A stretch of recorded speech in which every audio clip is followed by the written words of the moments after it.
Satu, sunnah pertama, selesai menunaikan salat itu istighfar. Dari kalimat astagfirullah. Apa itu istighfar? Istighfar itu gini, asalnya katanya ghafara, ghain, fa, kemudian ra, ditambah ista.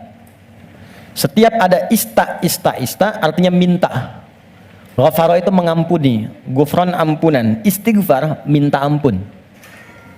Minta ampun. Di dalam Al-Quran, kalimat ghafara dan turunannya disandingkan dengan dosa. Dosa. Ya, turunan dari ghafara, ghafir. Ya, Quran surah 40 ayat 3. Ghafiridz dzambi wa qabilit taubi. Dari ghafir ada ghaffar, ghaffar. Quran surat Nuh ayat ke-10. Faqultu astaghfiru rabbakum innahu kana ghaffara. Dari situ ada ghafur. Pernah dengar kata ghafur? Innahu huwal ghafurur rahim. Ada ghafir, ada ghaffar, ada ghafur. Semuanya menunjuk pada nama Allah yang mengampuni orang berdosa dengan semua tingkatan yang berbeda-beda. Kalau dosanya relatif kecil, tapi maaf, sekecil-kecilnya dosa juga. Kalau dosanya relatif kecil, ghafir. Agak menengah, ghaffar. Maaf, semakin terkumpul, ghafur diturunkan. Sampai manusia dipaksa, sebanyak apa sih dosamu? Kalau aku sudah turunkan nama yang paling tinggi untuk mengampuni semua dosa, dan engkau belum taubat juga, berarti bukan aku yang salah, kata Allah. Kamunya yang gak pengen berubah. Jadi, teman-teman, mohon maaf ya, justru nama-nama ini menunjukkan kepada kita, Allah membuka jalan, peluang pada setiap orang untuk berubah jadi baik. Gak ada manusia yang sempurna. Fala tuzakku anfusakum, kata Allah, jangan merasa diri paling baik. Jangan merasa paling suci. Semua orang pasti pernah punya salah. Saya pun mungkin sekarang kelihatan bagusnya aja karena aibnya nggak dibuka. Kalau dibuka mungkin ada katakan nih, ternyata Ustadz ini buruk juga, Ustadz ini kotor juga. Ini peluang dalam Al-Quran menawarkan, ayo berubah jadi baik. Semua orang pasti pernah punya masa lalu yang kelam. Tapi orang hebat itu yang bisa merubah yang kelam menjadi lebih baik di masa datang. Karena itu orang hebat disebutkan dalam Al-Quran, orang yang ketika dia merasa salah, dia berubah menjadi soleh. Karena itu dia ambil cara untuk tobat.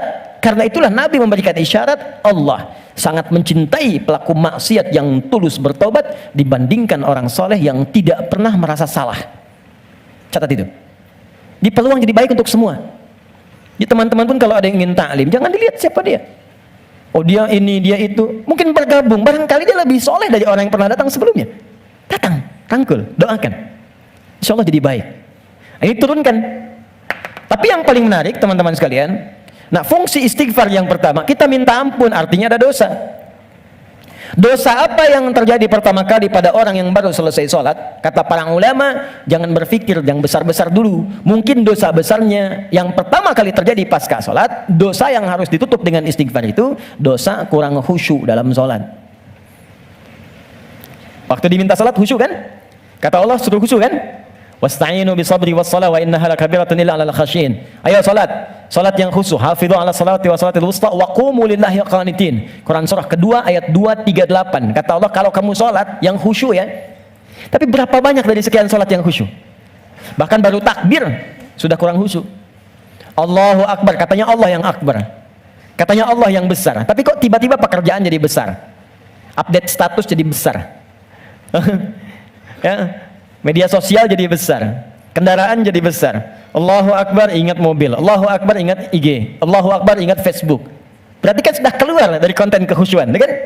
Nah, kita bisa tutupi. Jadi yang kurang-kurang dalam salat itu, salah satunya diampuni oleh Allah kekurangan itu dengan istighfar. Jadi istighfar yang pertama kita lakukan bisa menutup kekurangan-kekurangan dalam salat yang kita kerjakan. Jadi kalau ada yang kurang khusyuk dalam sholat, selesai itu dengan istighfar kita. Astagfirullah, astagfirullah, astagfirullah. Paham sampai sini? Oke, satu. Dua, bagaimana bacaannya?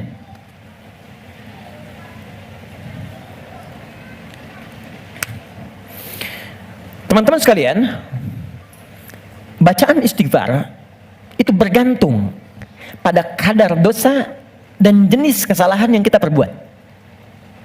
Misal, kalau yang standar tadi, ini kan standar. Ingat cara membaca hadis Nabi itu begini, jangan pakai terjemahan. Lihat dengan ilmunya.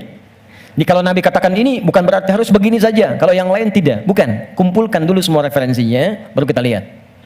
Yang tadi, yang singkat, itu bacaan standar. Astagfirullah, astagfirullah, astagfirullah. Itu standar. Standar kita baca untuk menutupi kekurangan dalam salat.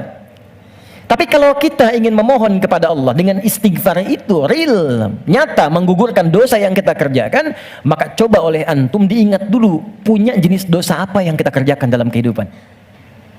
Ya, saya beri contoh 3 dalam Al-Quran, supaya nggak terlampau banyak ya. Dosa standar. Dosa standar. Apa dosa standar itu? Ya standarnya memang sering berdosa.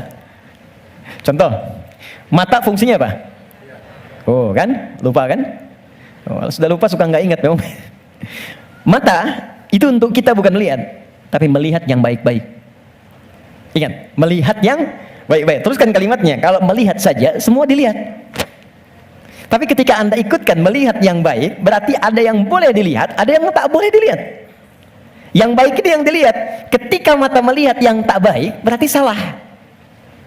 Kalau salah, berpeluang dosa. Gambar tak baik, nggak boleh dilihat. Tayangan tak baik, nggak boleh dilihat. Digi, maaf sekali kalau kurang menyenangkan kalimatnya, tapi karena saya sayang dengan Anda. Saya sayang, saya khawatir nggak bisa berjumpa di suatu saat nanti. Dan saya nggak tahu saya pun di mana. Tapi karena saya sayang pada Anda, saya sampaikan kalimat ini. Kalau dipandang saya nggak boleh, apalagi dilakukan? Maka jangan jadi pelakunya. Melihat aurat orang saja yang tampaknya nampak, nggak boleh dilihat, terus Anda jadi pelakunya. Jadi bintangnya gitu.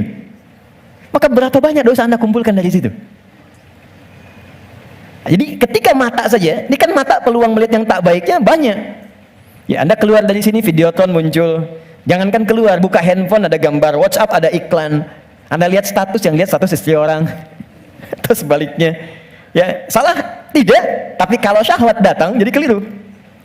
Salah bicara, coba tunjukkan pada saya. Sampai jam sekarang saja teman-teman, jam 11 ini, berapa kali mata salah lihat? Telinga salah dengar, pikiran salah menangkap, lisan salah bicara, sampai ujung kaki. Maka untuk menutup itu, ada zikir standar yang kalau dibacakan, kita memohon kepada Allah, lisan yang salah tempat, mata yang salah tempat, telinga yang salah fungsi, bisa ditutup oleh Allah dosa-dosanya. Salah menempatkan sesuatu disebut dengan zalim namanya.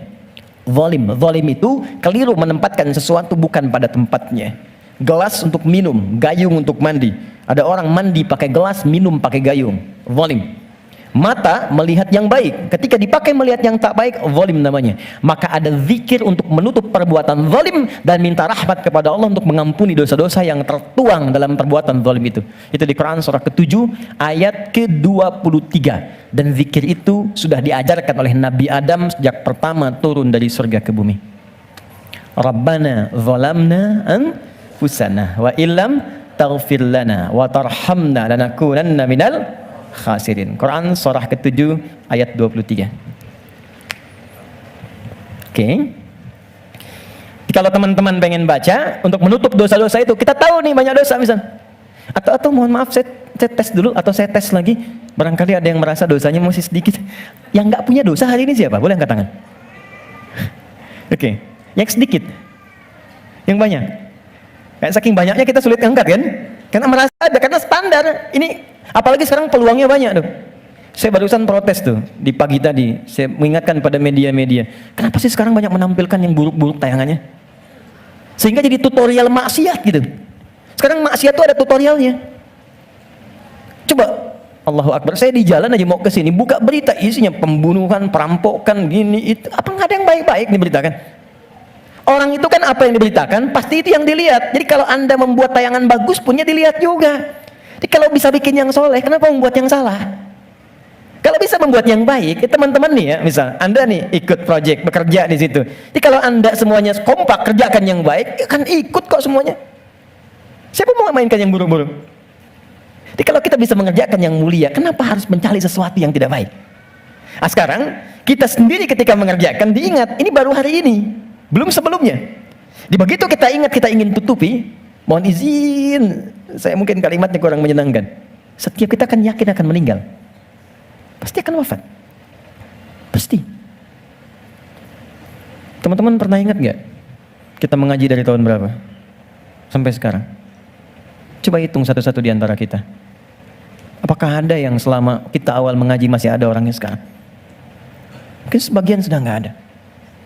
Mungkin kita sholatkan sama-sama bahkan. Atau kalau bukan dia, kerabatnya yang pulang duluan. Dan kita akan menyusul. Dan kita yakin suatu saat kita akan disolatkan, kita akan pulang. Nah sekarang kita yakin kita akan wafat, tapi kita nggak punya bekal untuk pulang. Anda mudik bulan Ramadan aja, ke Idul Fitri, Anda nggak punya bekal, kan nggak berani mudik Anda. Kenapa nggak mudik Pak? Nggak ada bekal. Sekarang kita mau kembali kepada Allah dan Anda merasa, kita merasa kurang bekal. Terus bagaimana cara kita pulang? Maka yang standar tadi kita perbaiki. Maaf, kan tidak ada aibnya kita istighfar. Jadi baik itu salahnya apa sih? Mata kan sama-sama melihat juga, telinga sama dengar juga. Jadi kalau kita bisa mendengar yang baik, kenapa harus mengerjakan yang tidak baik? Maka kita koreksi, kita bacakan Rabbana zalamna anfus. Ya Allah, kami selama ini salah. Anfus itu diri. Saya salah menempatkan tubuh saya. Saya mengakui mata saya salah lihat. Saya mengakui telinga saya salah dengar. Sampai ke kaki saya, ya Allah, saya mengakui itu semua. Wa illam taghfir lana ghafar. Dan saya mohon ya Allah, kalau kau nggak ampuni dosa aku ini saat ini, wa tarhamna, nggak rahmati aku, nggak sayangi aku dengan ampunanmu, lanakunanna minal khasirin. Aku takut kalau pulang aku rugi. Aku takut kalau wafat sekarang terus aku masih banyak. Itu minta. Ini yang pertama. Maka dari itu, Anda boleh bacakan itu. Kalau standar tadi, astagfirullah, astagfirullah, astagfirullah. Jadi yang dimaksud baca astagfirullah itu yang standar. Untuk menutup yang salat. Jadi kalau Anda sudah bacakan itu astagfirullah, astagfirullah, astagfirullah, kemudian Anda ingin spesifik mengoreksi diri Anda, Rabbana zalamna anfusana wa illam taghfir lana wa tarhamna lanakunanna minal khasirin. Paham? Satu. Dua, saya beri contoh yang lain.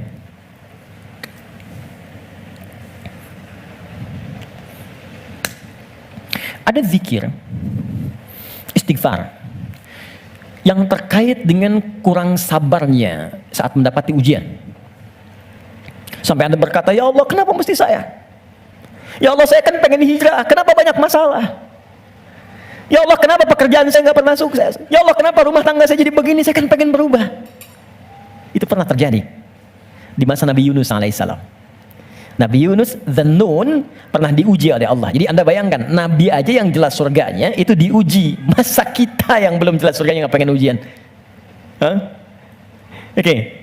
Jadi teman-teman sekalian, kita kembalikan Quran surah ke-21 ayat 87 sampai 88. Wa dhannuni idh dhahaba mughadiba wa dhanna an lan naqdir alayhi. Dan aku perkenalkan, kata Allah, aku buka kisah Dzannun, Yunus alaihissalam. Ya, aku tugaskan. Jadi Yunus punya tugas alaihissalam berdinas di bumi sebagai rasul. Tantangannya nggak mudah.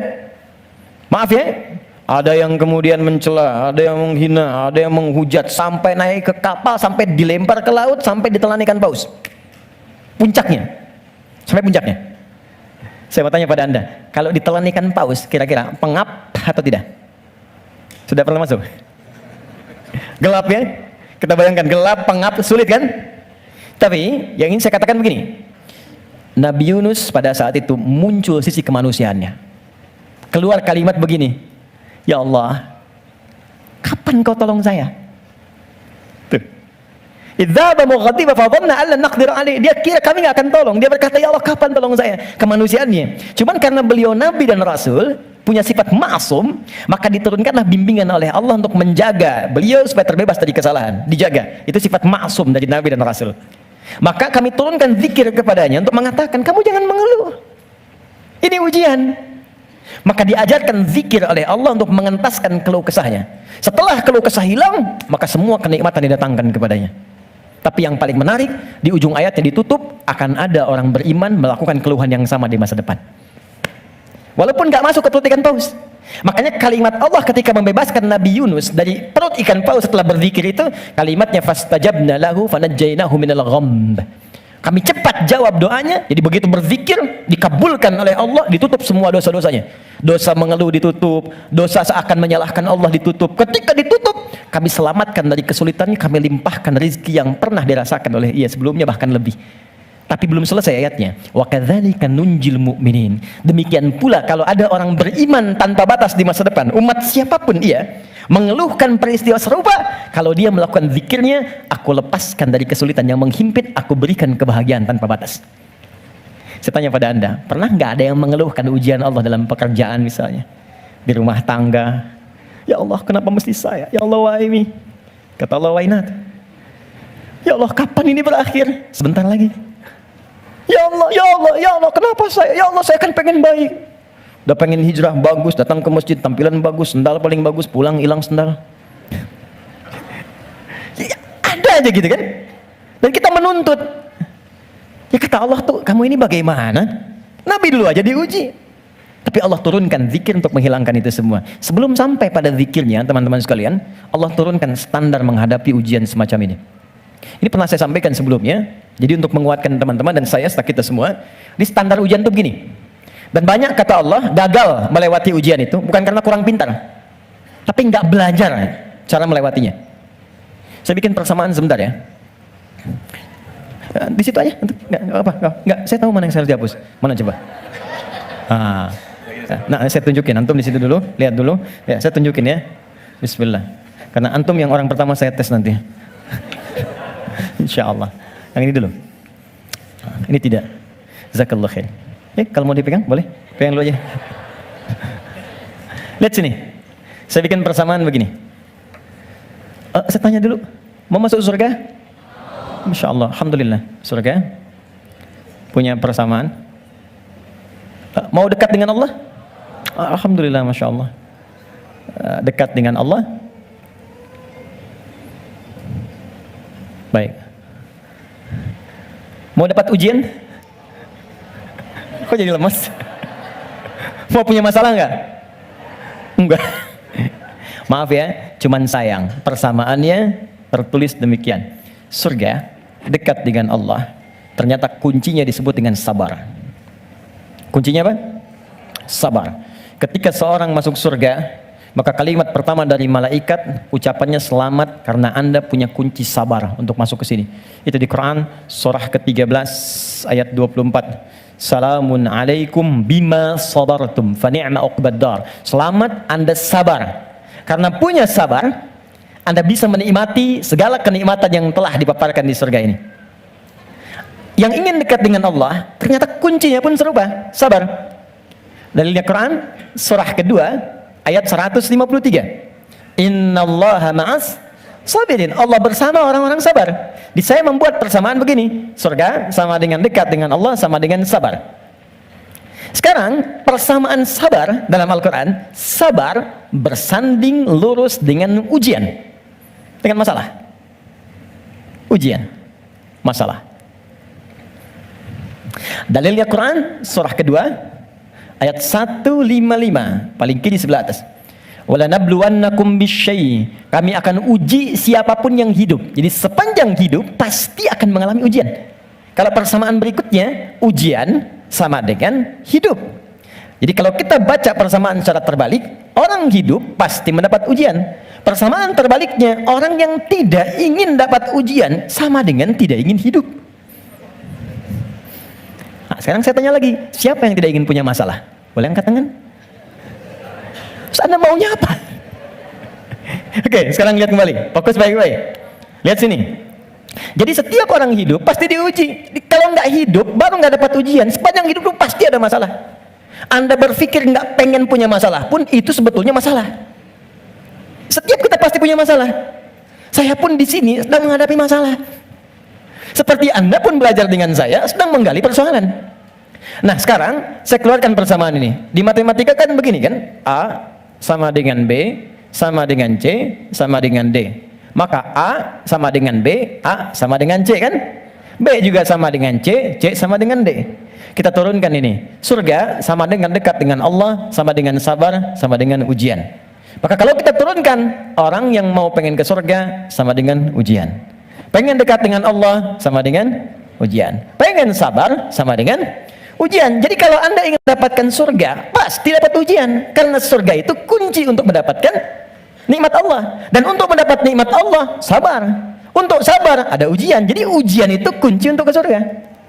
Ujian itu kunci untuk dekat dengan Allah. Ini makanya berbahagialah ketika sedang punya masalah. Artinya itu mendekatkan Anda untuk dekat dengan Allah. Coba ibu kalau nggak diuji dengan perilaku suami yang kurang menyenangkan, ibu nggak akan mungkin nikmat tahajud malam hari minta sampai berderai air mata. Kenapa jadi ketawa?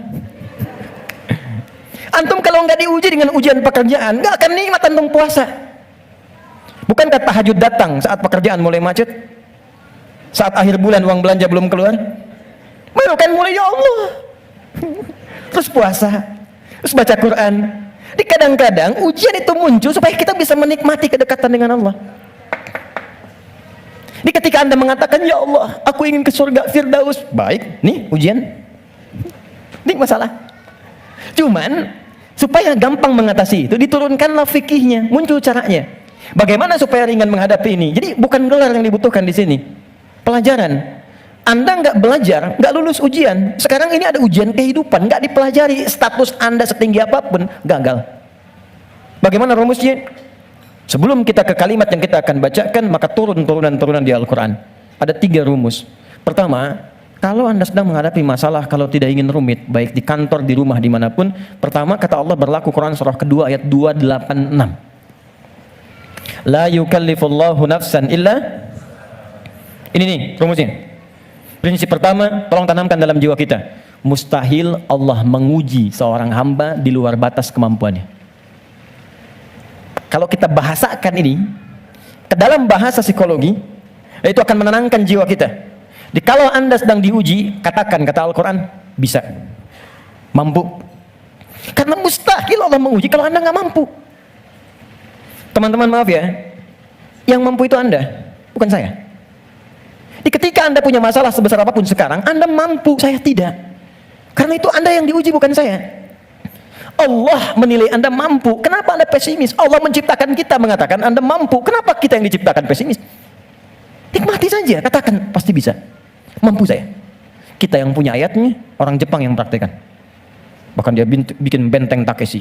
Kamu bisa, kamu bisa, kamu bisa. Hanya untuk menaklukkan Takeshi. Kita punya, saya senang baca ya, senang baca dulu lihat. Nonton tidak. Cuma saya senang lihat baca apa gitu kan. Baca saya tahu.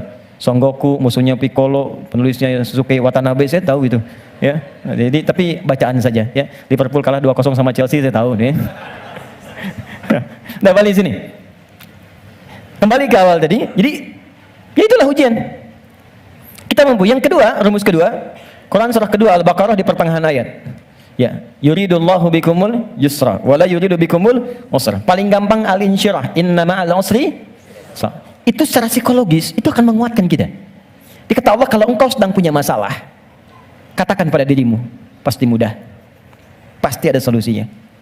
Kalau diri kita begitu, itu akan ringan menghadapinya. Maaf ya, dibandingkan Anda menulis status, nggak akan selesai. Ternyata kamu tidak seperti yang aku kira. Capek. Udah aja, pasti selesai, pasti bisa. Nah sekarang persoalannya, cara kita mengatasinya, ikhtiarnya bagaimana sekarang? Nah supaya kuat, maka kadang-kadang ada tindakan yang keliru. Kadang mengeluh, kadang curhat nggak jelas, kadang cerita ke orang, alih-alih kemudian kita mengadu kepada Allah, atau puncaknya malah menyalahkan Tuhan. Maka diturunkanlah oleh Allah sebuah zikir lewat lisan Nabi Yunus alaihissalam, yang kalau dibacakan seketika Allah tenangkan keadaan jiwa, dibuang keluh kesah, dan langsung diberikan jalan terbaik untuk mendapatkan nikmat yang diharapkan. Apa bentuk zikirnya? Quran surah ke-21 ayat 77-nya. Wa nada fil zulumati alla ilaha illa anta subhanaka inni kuntu minadh. Itu zikirnya. La ilaha illa anta subhanaka inni kuntu minadh zalimin. La ilaha illa anta subhanaka inni kuntu minadh zalimin. Ini umum. Bisa di jabatan mungkin kurang menyenangkan, bisa di harta benda, bisa di persoalan. Nabi Yunus kan dia menjabat sebagai rasul, cuma dikerjai oleh orang, dilempar ke perut ikan paus sampai keluar. Bahasa Qurannya, wa kadzalika nunjil mu'minin. Kalau ada orang beriman berzikir seperti sama yang dikerjakan oleh Yunus, kami selamatkan ia seperti kami selamatkan Yunus alaihissalam. Boleh dikerjakan pasca salat. Langsung perintahnya di Al-Quran. Jadi kalau secara pribadi bacakan Rabbana zalamna anfusana, zikir terkait tadi bacakan ini. Bonusnya ada juga kan penyakit yang suka memvonis diri. Ya Allah, aku kok malah sakit begini? Kenapa mesti aku yang sering tahajud, sering puasa? Kenapa begini? Lakukan zikir Nabi Ayub alaihissalam. Bukan hanya diberikan ketenangan pada jiwa, bahkan diberikan kesembuhan. Diberikan kesembuhan. Saya berani mengatakan ini karena saya coba praktekkan di kalangan teman-teman spesifik. Dan hasilnya 100%. 100%. Ini ada saudara kita yang sedang ikut karantina dari Goa, cukup jauh, Makassar ke sana. 30 orang. Rata-rata di atas 50 tahun. 53, 57, sekian. Sekaligus pendidikan imam. Sekarang di Sukabumi. Ada di antara mereka yang matanya satu nggak ngelihat. Satu. Coba saya sampaikan pesan Al-Quran ini, saya datang, saya kunjungi ke sana, saya sampaikan, begini cara menghafal, Anda bacakan doa ini, sebelum menghafal ini, setelah menghafal ini. Kalau ada hajat khusus, cari di Al-Quran. Saya tunjukkan beberapanya. Tahu apa yang terjadi? 2-3 hari ke belakang saya dapat berita, ternyata yang nggak melihat ini, hari pertama, kedua, ke-13, ke-14, ke-15, tiba-tiba remang-remang melihatannya. Begitu masuk hari selanjutnya, dia buka kamar mandi, masih pakai handuk, langsung ada cahaya. Ini nyata. Kelihatan semua benda yang di situ. Bisa melihat kembali. Dia keluar seketika, dia langsung sujud. Bersyukur kepada Allah Subhanahu wa ta'ala. Ini kisah nyata, saya tidak mengarang. Nanti mungkin sebentar lagi ke depan akan kita sampaikan untuk share kepada yang lain. Ada kemuliaan. Jadi kalau makhluk mengatakan mustahil, itu tanda dari Khalik, tinggalkan makhluk, minta pada Allah. Nah, ada zikir Nabi Ayyub alaihissalam untuk menghilangkan keluh kesah ketika sakit. Itu di Quran surah ke-21 ayat 83 sampai 84. 84 jawabannya. Wa ayyuba idz nada rabbahu, zikirnya anni massaniya dhurru wa anta arhamur rahimin. Allahumma anni massaniya dhurru wa anta arhamur rahimin. Ya Allah, penyakit ini sudah mengganggu saya, melukai saya, sedangkan Kau yang paling sayang kepada saya. Kalau yang paling sayang saja tidak menyembuhkan saya, kepada siapa lagi saya mesti meminta? Oke, jadi itu ya. Itu zikir pasca salat. Kalau ingin standar, silakan. Astagfirullah, astagfirullah, astagfirullah. Allahumma antas salam, minkas salam, tabarakta ya dzal jalali wal ikram. Kalau ada kebutuhan tertentu, silakan pilih. Ya, sesuai dengan standarnya. Kalau taubat umum dengan ini ingin dipanjangkan, silakan. Astagfirullahalazim, alladzi la ilaha illa huwal hayyul qayyum wa atubu ilaih.